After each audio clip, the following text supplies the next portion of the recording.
when trying to return an outfit. The issue was that she'd bought it with a coupon, but when she returned it, the store deducted some of the value of the coupon from her refund.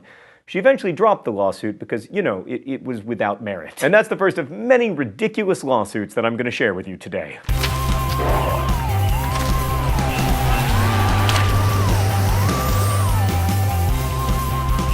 A high school student filed a lawsuit against his school in 2003. He took a work experience class in a law office, which happened to be where his mother worked. The law office employees gave him an A+, but he took the class through the intermediate countywide district, which didn't recognize A+ as a legitimate grade, even though his school did. So it was on his report card as a lousy A, and that is cause for a lawsuit. In 2002, musician Mike Bott released the album Classical Graffiti, which contained a track that was all silence. Soon after, he received a royalty claim because another musician, John Cage, had released his own silent track in 1952. The traditional story is that they settled out of court for 6 figures, but in 2010, Mike Bott revealed that he had convinced the lawyers that they had no case and agreed to pay $1,000 to the John Cage Trust. By the way, Mike Bott is still convinced that his silent song is better because he was, quote, able to say in 1 minute what Cage could only say in 4 minutes and 33 seconds. In 2011, a woman sued the Houston Police Department after she was arrested and the officer driving her to jail was playing the Rush Limbaugh radio show. She claimed that this meant that she was forced to listen to derogatory comments about black people.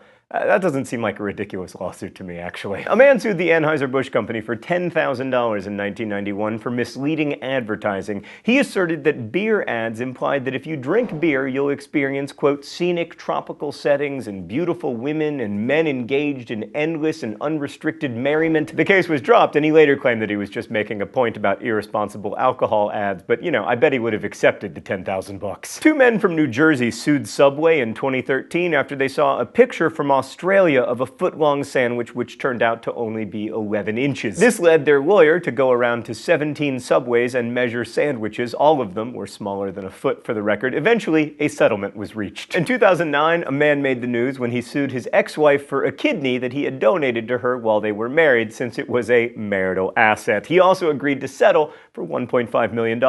The court ruled that marital property does not include, quote, human tissues or organs. I don't want to criticize the court, but what about children? They're nothing but human tissues and organs. Well, and I guess a soul. Another disgruntled divorcee filed a lawsuit against his wedding photographer for bad pictures, even though his marriage had already ended. He filed the suit which had caused her stress. By the way, the lawsuit was filed a mere 3 months after her graduation. A woman sued the film distributor Film District in 2011 because she thought the trailer for the movie Drive was very misleading. The suit stated that the company promoted the film Drive as very similar to the Fast and Furious or similar series of movies. Because it wasn't, she felt she was owed compensation. In fact, I would argue that Drive is better than at least 2 of the Fast and Furious movies. I'm referring, of course, to Tokyo Drift and Too Fast, Too Furious. The others are unadulterated classics. In 2014, a man sued McDonald's for $1.5 million. He claimed he experienced, quote, undue mental anguish because he only received 1 napkin with his food at the restaurant. 1 napkin? You lucky bastard! What was it, Free Napkins Day at McDonald's? I've never received a napkin! Also in 2014, a woman sued Disney for plagiarism for $250 million.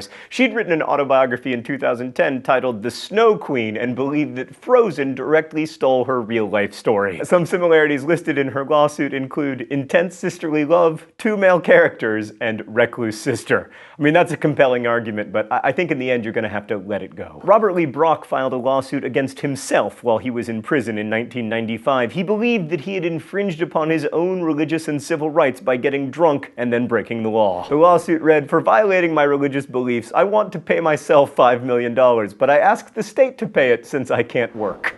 It was dismissed by a judge. A judge, an actual judge, had to dismiss that lawsuit. Magician David Blaine was sued by a man in 2005 for $50 million. The man said that Blaine had stolen his godly powers and was using them to perform magic. He'd already filed a similar lawsuit against David Copperfield. In 2011, a woman filed a $5 million lawsuit against Chuck E. Cheese. She claimed that the arcade games in the chain were gambling machines that bore similarities to slot machines and roulette wheels. A man named Ron Joseph filed a lawsuit against NASA in 2014 after he saw pictures from the Mars Opportunity rover. There was a rock in in one of the photographs, but Joseph was convinced that it was a living organism, so the lawsuit insisted that NASA, quote, perform a public, scientific, and statutory duty, which is to closely photograph and thoroughly scientifically examine and investigate a putative biological organism. Alright, from here on out, I'm only going to refer to rocks as putative biological organisms. In 2014, a 62-year-old man sued a group of seeming key founder Phil Knight for $416 million each in 2006. He was a Michael Jordan lookalike and claimed that those two parties caused him emotional pain and suffering because he couldn't go anywhere without being stopped or compared to Jordan. Not unlike the life of LeBron James, maybe he should sue Michael Jordan. Speaking of celebrity lookalikes, in 2010, Lindsay Lohan sued the company E-Trade for a commercial they ran on TV in which a baby calls another baby that milkaholic Lindsay.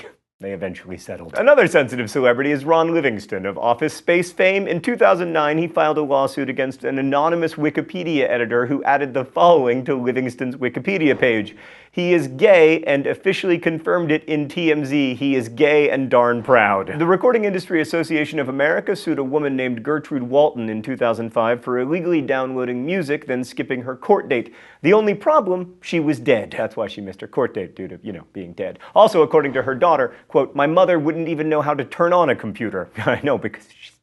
In the late 90s, a man named Bob Croft renamed himself to Jack Ass. And then, in 2003, he sued Viacom International Inc. for $10 million because he claimed that the MTV show Jackass was plagiarism and also that it defamed his name. Seems like maybe Jack Ass should take a lesson from Robert Lee Brock and sue himself. And finally, I return to my salon to tell you about perhaps the only person on this list who really had a case. In 2012, a man received $7.2 million from Gilster Mary Lee Corp., the Kroger Company, and the Dillon Companies, Inc. He developed microwave popcorn lung, which is a real disease that people can get from inhaling too much of the diacetyl in microwave popcorn butter fumes. Thanks to his 2 bags a day habit, he was the first person to get the disease who didn't work in a popcorn factory. It's quite a serious disease, by the way, but diacetyl is no longer in popcorn, just in case you're worried. Thanks for watching Mental Floss video, which is made with the help of all of these nice people, and also thanks for not suing us. As we say in my hometown, don't forget to be awesome.